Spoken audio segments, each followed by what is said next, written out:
दोस्तों आज की ऑडियो बुक है the body keeps the score.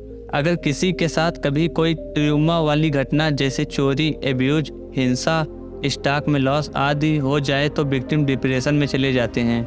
इससे उनकी लाइफ में खुशी गायब हो जाती है। इसे PTSD भी कहते हैं। लेकिन इस ऑडियो बुक को सुनकर आपको पता चलेगा कि ट्यूमा से कैसे उबर सकते हैं और फिर से खुशियों भरी लाइफ को कैसे जीते हैं। बहुत से साइकोलॉजिस्ट डिप्रेशन के मरीजों को एंटी डिप्रेसेंट दवाई देते हैं। इससे समाज के लोगों को लगता है कि दवाई तो चल रही है, अब विक्टिम अपने आप ठीक हो जाएगा। लेकिन लेखक कहते हैं कि दवाई के बावजूद समाज को डिप्रेस्ड पर्सन को मोरल सपोर्ट देते रहना चाहिए। ऐसी लैंग्वेज का इस्तेमाल करना चाहिए जिससे डिप्रेशन में जी रहे व्यक्ति को नई प्रेरणा मिले। कुछ लोग समझाने के चक्कर में डांटने लग जाते हैं, ऐसा कभी ना करें। इसके अलावा ट्यूमा या डिप्रेशन वाले व्यक्ति को नॉर्मल लाइफ जीने की कोशिश करनी चाहिए। कुछ छोटे मोटे काम करके खुद को व्यस्त रखना चाहिए। योग, मेडिटेशन, एक्सरसाइज आदि करते रहना चाहिए और खुद को अकेला नहीं रखना चाहिए। अगर किसी के साथ पास्ट में कोई पेनफुल घटना होती है तो उस विक्टिम के दिमाग में देर तक याद रहती है। आगे चलकर विक्टिम को बार बार उसकी याद आने लगती है और इससे वह नॉर्मल लाइफ नहीं जी पाता। उन्हें चिंता, तनाव और अवसाद होने लगता है। उनके सबकॉन्शियस ब्रेन में एक डर बैठ जाता है। वो रियलिटी और इमेजिनेशन में कोई अंतर नहीं कर पाते। वे अपनी कल्पना में बुरी चीज़ देखते हैं और उन्हें लगता है कि वह उनके साथ रियल में हो रहा है। इससे वे हर पल बुरी तरह डरे रहते हैं। साथ ही डिसोसिएशन पैदा हो जाती है। वे समाज के लोगों पर ट्रस्ट नहीं कर पाते और खुद को अकेला और असहाय समझने लगते हैं। उन्हें लगता है कि उनकी ज़िंदगी में खतरा ही खतरा है और किसी भी समय कोई भी व्यक्ति उनके साथ फिर से वैसा कर देगा। इसलिए किसी भी साइकोलॉजिस्ट को ट्यूमा से गुजर रहे व्यक्ति के इन सिम्टम्स पर ध्यान देना चाहिए और ऐसे थॉट्स पैटर्न को समझना चाहिए। फिर विक्टिम के इन थॉट्स पैटर्न को बदलने में हेल्प करनी चाहिए ताकि वह फिर से रियलिटी में वापस आए और परिवार और समाज से एसोसिएट कर सके। ट्यूमा से व्यक्ति की रिलेशनशिप पर भी बुरा असर पड़ता है। ट्यूमा का विक्टिम डिप्रेशन में रहता है और धीरे धीरे उसे शराब या सिगरेट आदि की भी आदत पड़ जाती है। वह किसी पर भी ट्रस्ट नहीं करता और किसी को अपने मन की बात नहीं बताता। उसे लगता है दूसरे उसके दुख से खुश होंगे। कई बार तो वह अपन साथ हुई बुरी घटना के लिए भी खुद को जिम्मेदार मानने लगता है। इस सबसे उसके दोस्त और लवर्स आदि उससे दूर होने लगते हैं।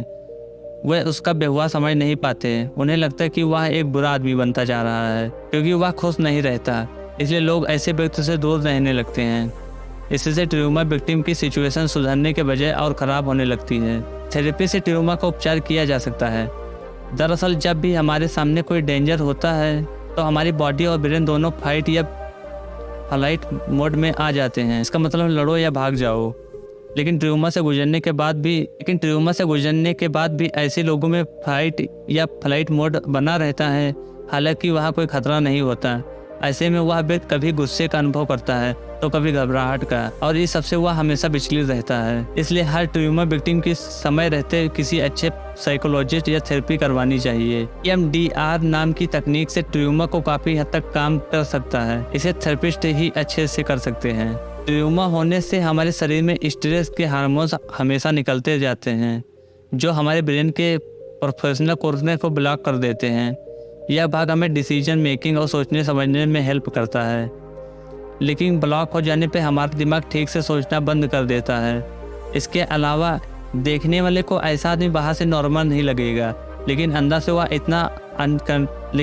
से वह इतना अनस्टेबल होता है कि आवेश में कोई गलत कदम भी उठा सकता है।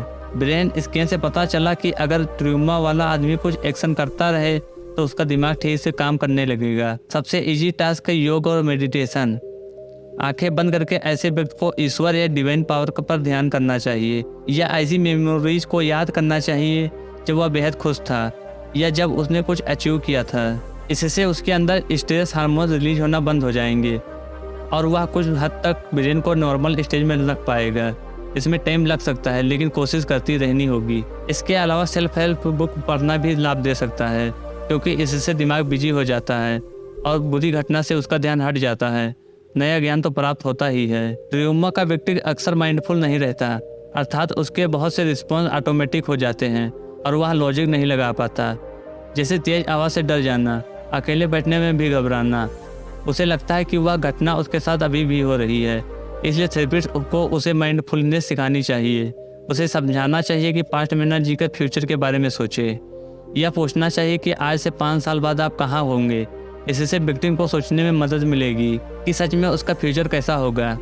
क्या 5 साल बाद वह भी हमेशा चिंता में बैठा रहेगा या अपने टैलेंट के दम पर आगे बढ़ जाएगा। उसकी गोल बनाने में हेल्प करनी चाहिए, जैसे वह एक रेस्टोरेंट लगा सकता है, उसमें ज़रूरतमंद लोगों को जॉब दे सकता है, बहुत से पैसे कमाकर अपने लिए घर गाड़ी ले सकता है, चैरिटी या समाज सेवा कर सकता है आदि। इस तरह विक्टिम के पास एक गोल होगा तो उसके दिल में नई होप भी जागेगी। दोस्तों, अगर आप खुद की किसी ट्यूमर से गुजर रहे हो तो इस सब की सहायता से खुद को संभालें। जिन बच्चों को बचपन में किसी तरह का एब्यूज झेलना पड़ता है उनके ब्रेन में इसका बुरा असर पड़ता है। ऐसे बच्चे आगे चलकर कम दयालु होते हैं, उनमें क्रिमिनल वाली साइकोलॉजी बन जाती है क्योंकि वे दूसरों पर अपना ट्रस्ट खो देते हैं और हमेशा अफनेसिव मोड में रहते हैं। उन्हें लगता है कि समाज शायद ऐसे ही काम करता है। वे सोचते हैं कि जिस तरह दूसरों ने उन्हें पीड़ा पहुंचाई है उसी तरह उन्हें भी करना होगा। वे इसे जीने का नियम मान लेते हैं। इस तरह की सोच के बच्चों का विकास भी नहीं हो पाता, वे पढ़ाई में भी अच्छे नहीं होते। इसलिए समय रहते ही एब्यूज के शिकार हुए बच्चों की थेरेपी या काउंसलिंग होनी चाहिए।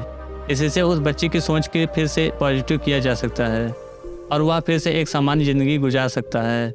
हमारी पॉजिटिव मेमोरीज का एक प्रॉपर स्ट्रक्चर होता है। एक कहानी की तरह हर मेमोरी की एक बिगिनिंग, मिडिल और एंड होता है। इसके विपरीत ट्यूमा वाली मेमोरीज का कोई स्ट्रक्चर नहीं होता।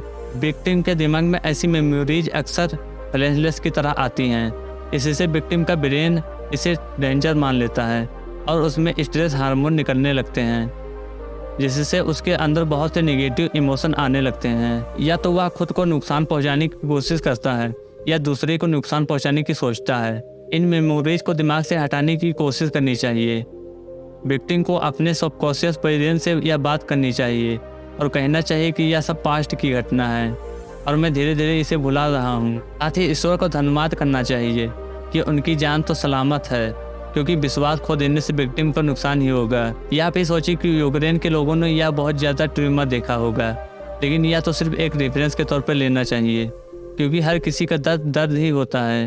लेकिन ऐसी सोच से अपने दर्द को कम करने की कोशिश करनी चाहिए। अपने इमोशन को लॉजिक के आधार पर एनालाइज करना चाहिए।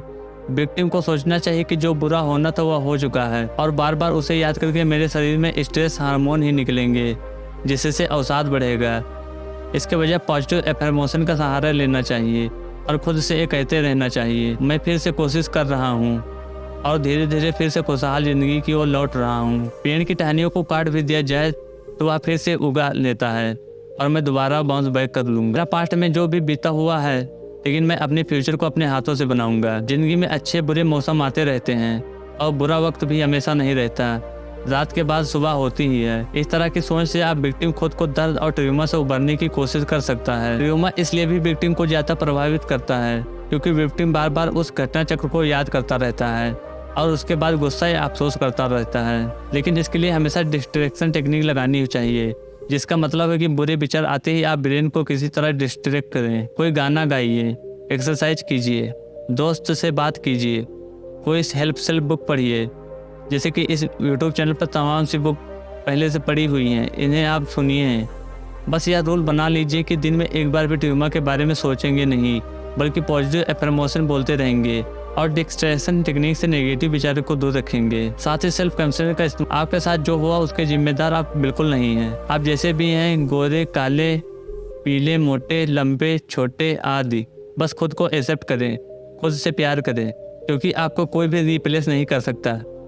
आपके परिवार की हेल्प सिर्फ आप ही कर पाओगे। साथ ही कोई किसी से मांग कर नहीं खाता, बल्कि लोग खुद मेहनत करके अपनी जीविका बनाते हैं। हमेशा याद रखिए, यह धरती सबकी है और सूर्य की रोशनी भी सबके लिए है, इसलिए खुद को कभी हीन न माने, बल्कि खुद से प्यार करें। दोस्तों, यह थी the body keeps the score की बुक समरी। यह वीडियो आपको पसंद आई होगी। अगर वीडियो पसंद आई तो वीडियो को लाइक एंड चैनल को सब्सक्राइब जरूर कीजिएगा।